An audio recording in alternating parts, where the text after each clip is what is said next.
N V news, ray of positivity. NV news के सभी दर्शकों का नरसिंह बाबा का प्यार भरा नमस्कार। भाई बहनों, आज हम आपको योग के बारे में बताएंगे कि योग होता क्या है। कुछ लोगों को ये भी नहीं जानकारी होती कि योग है क्या। बस वो सोचते हैं कि बस योग होगा, बस दाएं बाएं झुक जाए, थोड़ा सा ऊपर नीचे सांस ले ले। लेकिन योग हमको धर्म की शिक्षा प्रदान करता है। योग हमें जीने की कला सिखाता है। योग का उद्देश्य सिर्फ यही नहीं है कि सिर्फ हम ऑक्सीजन भरते रहें और छोड़ते रहें। योग हमें, अगर हम गरीबी की स्थिति में गुजर रहे हैं तो कैसे ज़िंदगी जिया जाए ये भी हमें सिखाता है। योग अगर हम बहुत बड़े हो जाएं फिर भी हमको ये सिखाता है कि आप कैसे जीना है। योग हमें ये भी सिखाता है कि हम लोगों से कैसे व्यवहार करें।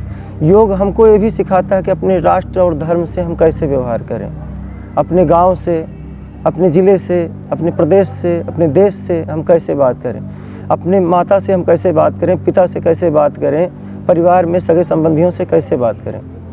योग का यही मतलब है कि शरीर को फिट रखना। फिट रखना तो अच्छी बात है, जब शरीर आपकी फिट रहेगी तभी आप किसी भी लाइन में रहोगे तो आपको पूरा उसका लाभ मिलेगा।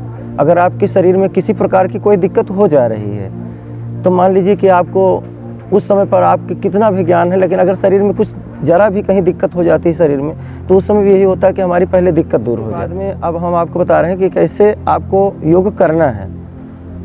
जैसे आप सुबह बिस्तर से उठे, गर्म पानी ज़रूर पिया करो। गर्म पानी पीने के बाद में आप अपने शौच क्रिया के लिए वापस जाओ। फिर उसके बाद वापस जब यहाँ अपने घर पर आओ या जहाँ पर भी आप रह रहे हैं वहाँ पर आओ, फिर आप ऐसे कोशिश करो। अगर शुरुआत में आप ऐसे नहीं बैठ पाते हो तो सुख आसन में बैठो। फिर उसके बाद में अगर कोशिश करो फिर सिद्ध आसन में बैठ जाओ। फिर धीरे धीरे आप अपनी ऐसी आदत बनाओ कि पद्मासन लगाने की। जैसे हम आप ऐसे दंड आसन में बैठ गए, फिर उसके बाद में एक पैर ऐसे मोड़ लिए। एक पैर मोड़ने के बाद में फिर आप कोशिश करो, धीरे धीरे आपकी प्रैक्टिस होगी, एक ही दिन में नहीं हो पाएगी। फिर ऐसे करो, पैरों को रखो और सुबह सुबह वायु मुद्रा में मुद्राओं का विशेष चयन होता है योगा में। ऐसे मुद्राओं का चयन करो। फिर उसके बाद में ऐसे बैठो। आपकी कमर बिल्कुल सीधी होनी चाहिए, टेढ़ी नहीं होना चाहिए कि आज जैसे देख रहे हो तो आप इस तरीके से नहीं करना है आपको। अब हम आपको एक प्राणायाम बताएंगे जिस प्राणायाम का नाम है भस्त्रिका प्राणायाम।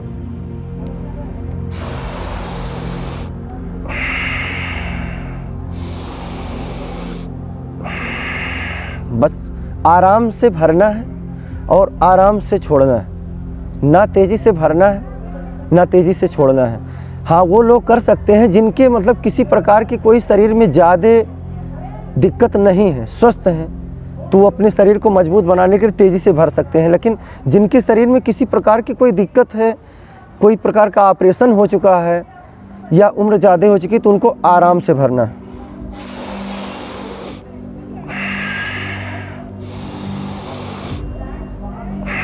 अब जैसे जो दर्शक देख रहे हैं तो वो सोच रहे होंगे कि आखिर इससे होगा क्या। भाई ये तो जाहिर सी बात है, कोई काम कोई करता है तो ये सोचता है कि भाई इससे हमें लाभ क्या होंगे। तो इसके लाभ को बारे में बता रहे हैं। जैसे आपके किसी प्रकार से मतलब आपके फेफड़ों में कोई नस दब रही है, वो नसें खुलेंगी ऐसे। आपको टीबी की कोई दिक्कत है, उसमें भी ये लाभ पहुंचाता है। ज़्यादा से ज़्यादा ऑक्सीजन भरो और छोड़ो, लेकिन ज़बरदस्ती नहीं करना है इस प्राणायाम पर। जितना शुरुआती दौर में आपसे हो जाए उतना ही करो, धीरे धीरे आपकी प्रैक्टिस होगी। आपके अस्थमा है, ये भस्त्रिका प्राणायाम उसमें बहुत ही लाभकारी अभ्यास है।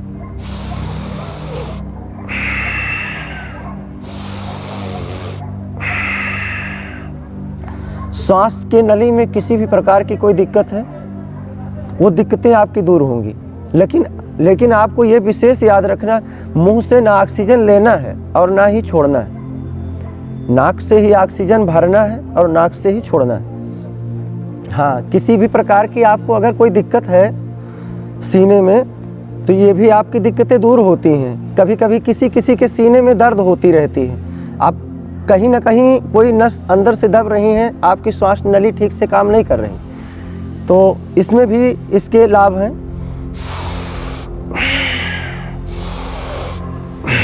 जैसे अस्थमा किसी को हो गया, जिसको गांव में बोलते हैं कि इनकी सांस फूलती, तो आपको ऑक्सीजन भरना है, लेकिन आपको तेजी के साथ नहीं भरना।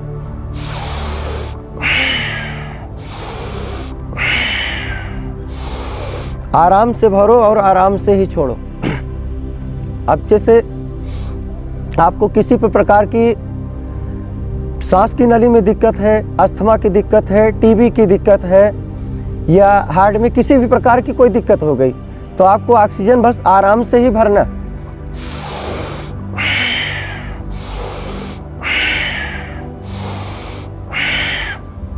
हाँ, जैसे कोई स्वस्थ आदमी है तो उनको तेजी के साथ भी भर सकते हैं। अब उनको ऐसे कानों के पास ऐसे हाथों को रखना है, हाथ जब ऊपर ले जाएंगे तो ऑक्सीजन भरेंगे, फिर उसके बाद में ऑक्सीजन छोड़ देंगे जब नीचे हाथ लाएंगे।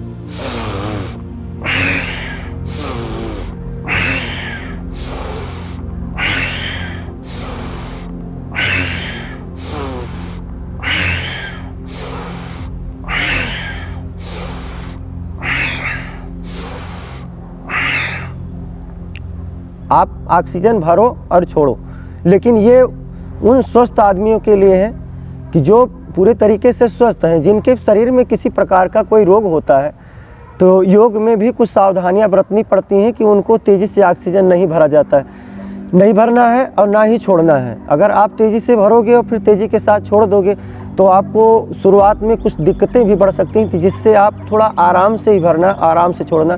जब आपकी प्रैक्टिस हो जाए तब आप उसको तेज़ी से भी कर सकते हो, लेकिन शुरुआत में आपने कभी किया ही नहीं और आवेश में आकर के लाओ हम भी ऐसे करके देखते, आप तेज़ी से करोगे तो दिक्कत होगी।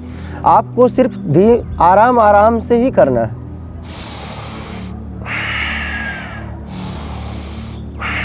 किसी का कोई ऑपरेशन हो गया हो, किसी का उम्र ज़्यादा है, कभी किया ही नहीं, तो उसको आराम से करना है। हम उन्हीं लोगों के लिए बताते हैं कि तेज़ी के साथ करना है जो स्वस्थ हैं।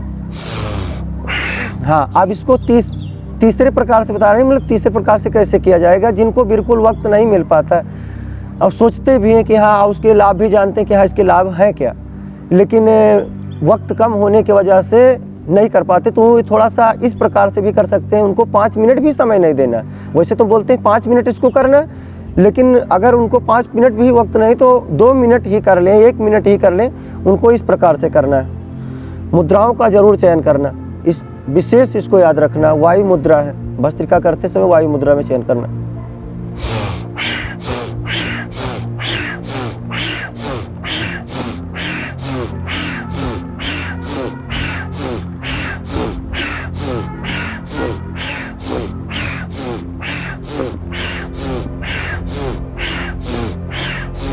अपने शरीर पर, अपने दिमाग पर, चेहरे पर किसी प्रकार का तनाव ना रखते हुए प्राणायाम करना।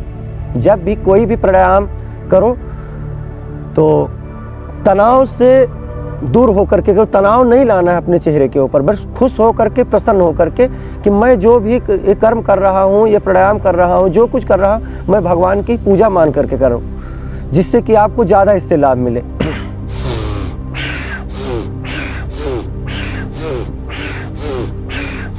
शरीर तो आप आरोग्य दे ही रहे हो, उसके साथ साथ में आप का इस सृष्टि से ब्रह्म तक जाने का ये भी एक आसान तरीका है।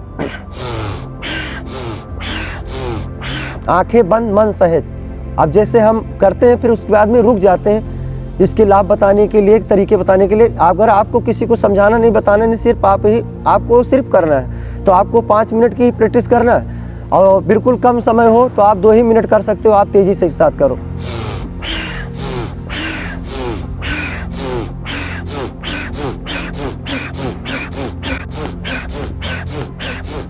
इससे फेफड़े बलिष्ठ होते। वैसे हम ऑक्सीजन लेते तो 500 ml ऑक्सीजन जाती है सिर्फ। नॉर्मली ऑक्सीजन किसी से बात करते हैं या कोई हम काम करते हैं तो इतना ही ऑक्सीजन जाती है फेफड़ों में। और जब हम तेज़ी के साथ ऑक्सीजन भरते और छोड़ते हैं तो 5000 ml ऑक्सीजन एक साथ हमारे फेफड़ों में भरती। लेकिन इस ऑक्सीजन को हमें पेट में नहीं भरना है, कोशिश करना है सिर्फ डायाफ्राम तक, मैंने सीने में ही भरना है ऑक्सीजन को।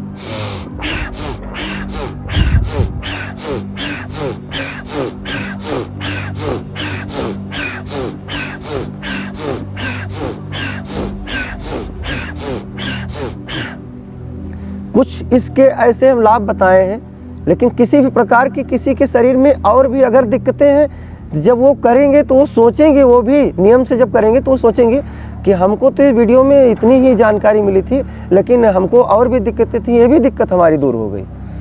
एक प्राणायाम या एक योग के कई प्रकार के बेनिफिट हैं, कई प्रकार के मतलब लाभ हैं इसके, लेकिन समझाना पड़ जाता है कि भाई आपकी ये दिक्कत है, वो दिक्कत है, इस प्रकार से करो, ऐसे करो, तो इसको नियम से आप करो। लेकिन हम ये बार बार बोलते हैं, जिसके भी कोई प्रकार की दिक्कत है वो आराम से ही भस्त्रिका प्राणायाम करेगा।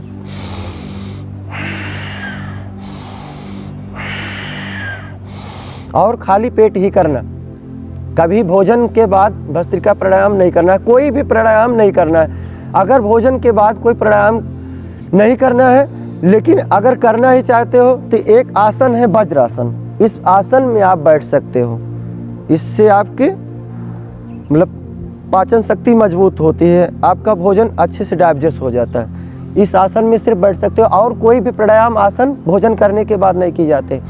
और वीडियो देखने के लिए सभी भाई बहनों को ओम। अगली वीडियो में फिर मिलेंगे। नमस्कार।